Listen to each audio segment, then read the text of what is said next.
Hello everybody and welcome back to another tier list video. Today we are going to be talking about Lifeweaver and what characters are good with him, what characters are bad with him, and where you're really going to see him be played in the future. But before we actually do that, it's important we understand kind of what Lifeweaver does as a support. A lot of people have been saying, oh, he's a flex support, oh, he's a main support, blah, blah, blah, blah. I would say the easiest way to understand Lifeweaver's kit is that he plays a lot like Mercy in the way that he actually helps people do things. Mercy helping more of that DPS side of things, while he very well synergizes with different tanks. He essentially allows that tank to be extremely aggressive, pull them out, and then just kind of chill until he has that life grip back on. But to be completely honest with you, all this stuff, I just want to say this. There's a reason why I didn't do a meta tier list, because I don't think this guy changes anything. I'll be honest, he's just very not good. He's very not good right now. I don't want to say he's necessarily bad, because I think there are some things to his kit that could be good in the future. It's just going to take a lot to get out of that. I think he's okay. He's mid at best. But the reality of it is you really are going to have to play these characters that are in that S and A tier to really get some value out of him. So with that all being said, let's get into the actual reasoning behind some of these picks that I've actually put up so far. So the main thing that we have to understand is that what he does is he allows someone else to be extremely aggressive that doesn't already have a way out. Someone to be aggressive doesn't have a way out. That's like the two things I'm looking at here when I'm rating all these characters. So when I'm looking at Widow, she's not really going to be aggressive. She doesn't really want to get in. She just wants to have a good sight line. Same thing with Hanzo. Sim, she has the TP back. Sombra has a translocator. Mercy does the same thing he does, just for DPS. Baptiste, I mean, maybe it could be decent. I'd rather see Baptiste with a Zen or a Lucio, and Moira has that Fade. This is in no particular order, by the way, because quite frankly, I don't know that deep to distinguish, but all of these are just, I wouldn't want to say, hey, I'm going to pick a Lifeweaver with this.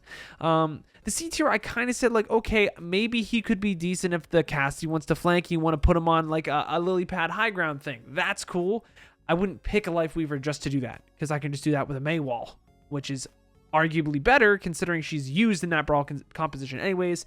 Soldier 76, maybe he wants to go for like a cool flank visor, and then you can pull him out of that. There's also some silly combos you can do with Junkrat in his tire. You can pull him back out of like an aggressive tire he wants to do. You can maybe pull the Pharah and do like a barrage midair, which I've done with Gabowski on stream, which, by the way, I have been streaming on both YouTube and Twitch. I'm doing that a lot more frequently. Not sure if there's going to be a consistent schedule yet, but be tuned for that. So subscribe if you haven't already, if that is something that interests you. Shameless plug, but let's keep going here. Torb, I feel like, is just a nice character in general to be really played with anyone. Like Bastion, you'd see a lot of these characters, they either don't really need to get in or they have a way to get out, and it's not like I'm going to specifically pick Lifeweaver because of that. Sojourn, honestly, I might move her down too. I feel like Sojourn, though, we'll get into why I think Sojourn's kind of in that B tier. But the thing is, a lot of these tanks, like, I could see Lifeweaver being decent. The problem is, when I look at Rhyme, when I look at Devo, when I look at Zarya, I'm thinking those tanks need some sustain. They also need a speed boost in some scenarios, or Devo would just rather have some more damage somewhere else, depending on how she wants to be played. Because of that, I'd rather see, like, a Lucio Kiri. That's honestly what I'm seeing with a lot of these tanks. But other tanks that we're going to discuss soon might change that. If he had a little bit more output and could be paired well with Lucio, I could see him being good. But you have Kiriko, you have Moira, you have Brigitte for Jotes, which might be really good and might surge up in popularity there. So many other options. At Lifeweaver, you really need to make a good case for him. Now, for all the dogging on Lifeweaver I'm doing right now, I do want to talk about Ana and Lifeweaver, which I think is the status quo. This is what you're going for. Because Lifeweaver, the thing is that, like, he doesn't have that speed that we were talking about with Lucio, right? He doesn't have the opportunity to be played with Lucio right now because there's just, quite frankly, not enough output. So you can't necessarily hard aggress all the time with Lifeweaver. It's kind of this weird thing where you want your tank to go really, really hard, and then you want to pull him out and just poke and poke and poke until you're going hard again. Back and forth, back and forth, back and forth. It's kind of what I'm looking at. The problem is his poke and his damage isn't really that great either. So it's got to be more of this double bubble style play, I feel, if you're going to make him work, where you're going to try to go for like a Winston. You're going to try to build Nano by being really aggressive, maybe build Primal so you can really go in hard aggress. Like, maybe that's what you're going to try to go for and specifically play for that Nano Monkey. Because the number one thing with Monkey right now, right, is that if he jumps in and he doesn't get a kill in the back line, he loses. You die. Personally, I think you'd rather just want to run a Kiriko with that, Kiri Lucio, if you're really going to go for that playstyle, because I think it's just better output. But I could see the idea of like, okay, Lifeweaver could pull him back out, allowing on to get that nano charge, and then the next jump that you take is going to be almost guaranteed to have a nano. That's kind of what I'm seeing. He's really going to be really good if he gets a little bit more output, is what I'm saying. The other thing I want to say, and I know I'm kind of jumping around all these tank picks we're seeing here, is I also could see how Ramatra maybe could work really well with that whole idea of playing really aggressive and then getting pulled out and just poking, because that's kind of what his whole character is, right? He whenever he's in his rage form, he's punching things, he's getting a lot of damage done, and then when he's not in that, he's just poking from range. I could also see it being really good with Ramatra. The problem is that he doesn't have enough output for me to really put that S tier, because the characters that are good with Ramatra, like, I just feel like there are better picks. But in terms of a synergy, if he does get a little bit more output, Ramatra could also honestly be S tier. Honestly, I might put both of those tanks in S tier. Like, those are the ones that you want to be looking for, with maybe Doomfist being a close second. But yeah, let's talk about Brig. Brig I've actually played with Lifeweaver a little bit. She does put more healing output than a Lucio does in a weird way. It depends on how you play it. Quite frankly, I'm probably just going to put her near Lucio, if not like kind of B tier. She's not terrible, but it might be that she's a little overtuned in some areas, some aspects, some not.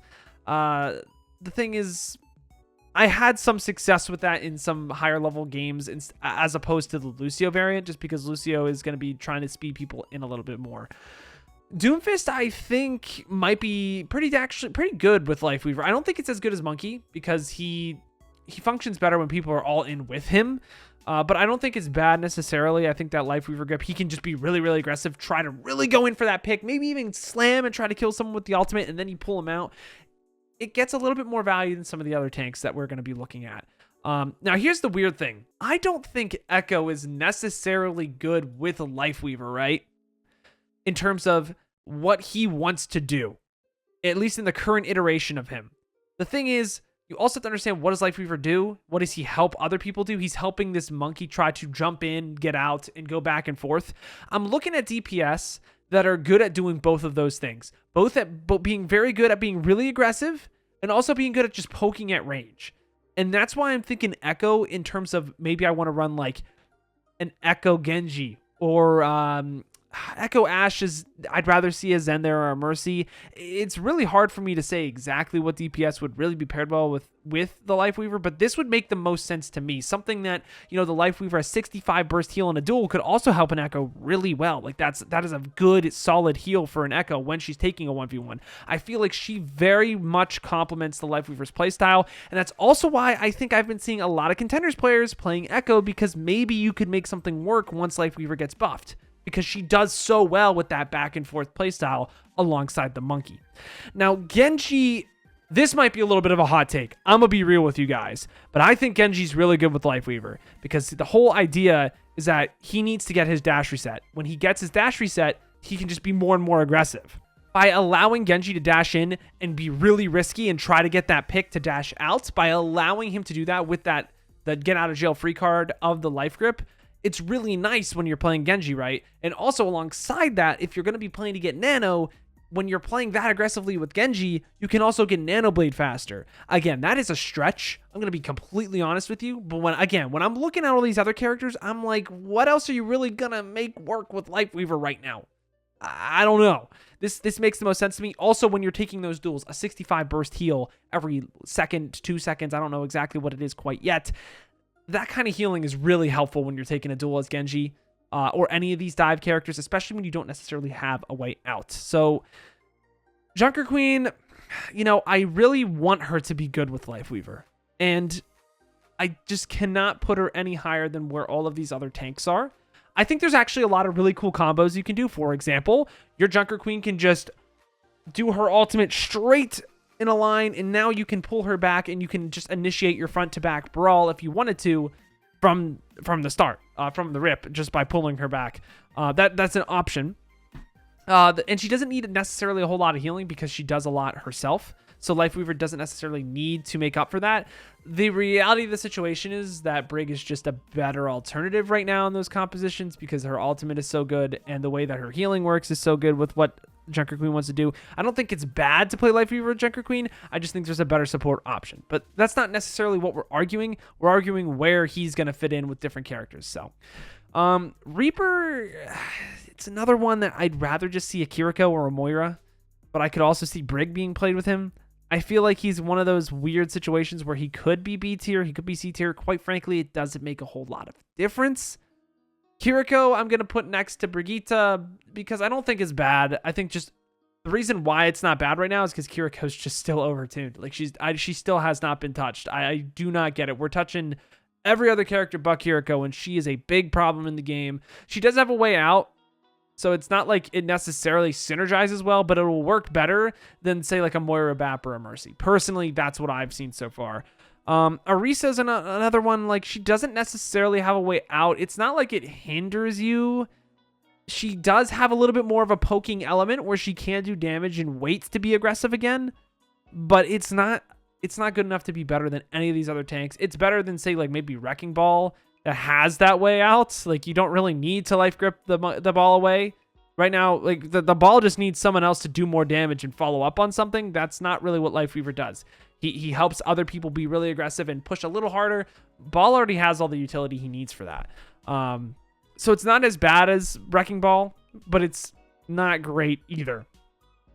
Roadhog's actually an interesting one because I could see in a Hog 1v1 scenario an Ana Lifeweaver actually being really good. Because let's say that the Hog gets hooked, you Lifeweaver grip the hook off, you know? And when you're good with an Ana alongside that matchup, an Ana Lifeweaver in that Roadhog matchup would be very helpful if it were like that, if it were a mirror. Again, that's a little bit of a stretch to say A tier. I don't think it's going to be good outside of anything else other than the Roadhog mirror, but I think it's enough to say if we ever get into this weird Roadhog meta, I would see that Lifeweaver grip would be better than running like an Ana Kiriko and just Suzuing the Hog. I could see that being better because it gets him out of that dangerous position he would be in because he got hooked. So it's almost just nullifying the hook. Problem is you get hook every like 8 seconds, so it's not going to be there all the time. But it's helpful in those weird situations and inevitably that meta is going to happen again. I could see Lifeweaver being the GOAT pick there. Now let's finish off with a nice 3 more tanks. 1 tank here, support, and a DPS. Sigma's weird. I don't know. I don't think he's really all that great. He's not really going to want to aggress. He's just going to want to poke most of the time. I'll put him bottom C tier. I think these other characters get a little bit more value than he does out of it. It's not terrible, but I'd rather just see a Bap Zen if I'm playing with the Sig. Tracer's a weird one because like we've been saying, the whole theme here is like helping people get out that don't have an option to get out. The thing is, and the reason why I'm going to actually go against what I said there for this one character is that the healing for Tracer is really helpful. That's all I can really say here. The healing on Tracer at 65, that's a lot of heals. And it also synergizes with other characters that Tracer is good with, like the Winston, like the Echo, maybe even Doomfist. Tracer's just a strong pick right now, and Lifeweaver isn't necessarily a bad pick into that. It's not necessarily the reason why I'm going to pick it, but it is better than all these other characters in B tier. You see a lot of characters in C and D tier, but it's just how the character works. You're not really going to life pull the Tracer back, but you will be using healing for that. And maybe that's a little bit of supplemental damage could help her. That's a little bit of a stretch, but I digress. Zenyatta's a weird one. Zenyatta's a very weird one. I've seen mixed responses here, and quite frankly, I haven't played enough with the Zenyatta to really be sure. I could see it being really good. I could also see it being kind of mid. In some situations, I could see it doing better than a Brig. In other situations, I'd rather just have a Brig by my side or an Ana by my side. Zenyatta's going to be a weird one in terms of synergy because it could really go either way, I feel. It really depends on where Lifeweaver is in terms of his healing output. And quite frankly, with his healing output and the other utility he provides to Zen, it's going to be on the lower end of this curve here in B tier for me with Zen. But if he does get a little bit of a buff, I could see Zen Lifeweaver being okay. I'd much rather see the Lifeweaver, at least with Ana right now, though. So this is what I got for the tier list today. Honestly, it's a little disappointing in terms of what he is good with. But if I were to look at a composition that I would like to play with a Lifeweaver, the thing that I theorized right when I saw him was the Winston, an Echo with either a Genji or Tracer, depending on who you really want to play for that Nano. Probably the Tracer in most situations because she's just better right now than the Genji. So a Winston, Echo, Tracer, Ana, and Lifeweaver. That is kind of where I see him shine. I don't think it's going to be meta. I think the Kiriko Lucio with Monkey is just infinitely better still because it really hasn't gotten touched at all, which is really, something. But maybe in the future he will have a little bit more opportunities to really shine in the meta. I mean, he obviously will be. Every single character in this game has had a moment to shine. I just think Lifeweaver is going to shine a little bit less compared to other characters that have been released in the support category. But let me know what you guys think. Do you have any questions about what I said today? Hopefully this all makes sense and kind of clears up any misconceptions you all have about Lifeweaver. I will be doing an unranked to GM when he does come out in comp, which I think is not next Tuesday, but the Tuesday after. It's like the 24th or 25th. I might be wrong in that one, but do keep updated on that. I will be streaming it on Twitch and YouTube. Also, I did just announce I think it's called the join button for YouTube. So if you do want to join the channel, it's like subbing on Twitch. You get cool badges, you get emotes and stuff that you can use in the comments, and also when I'm streaming. So, and also exclusive content as well. I forgot to mention that as well. But all of those things, a lot of stuff going on with the channel. I will be talking about that more as more videos are uploaded, but I did just want to bring that all to your attention. So yeah, if you have any questions, let me know. I hope this was helpful for you guys and you found a little bit of help trying to find what you should be doing as Lifeweaver. But if you want any other videos regarding Lifeweaver, let me know in the comments down below. But thank you guys all so much for watching. I've got to peace out and pass out. I'll see you in the next one.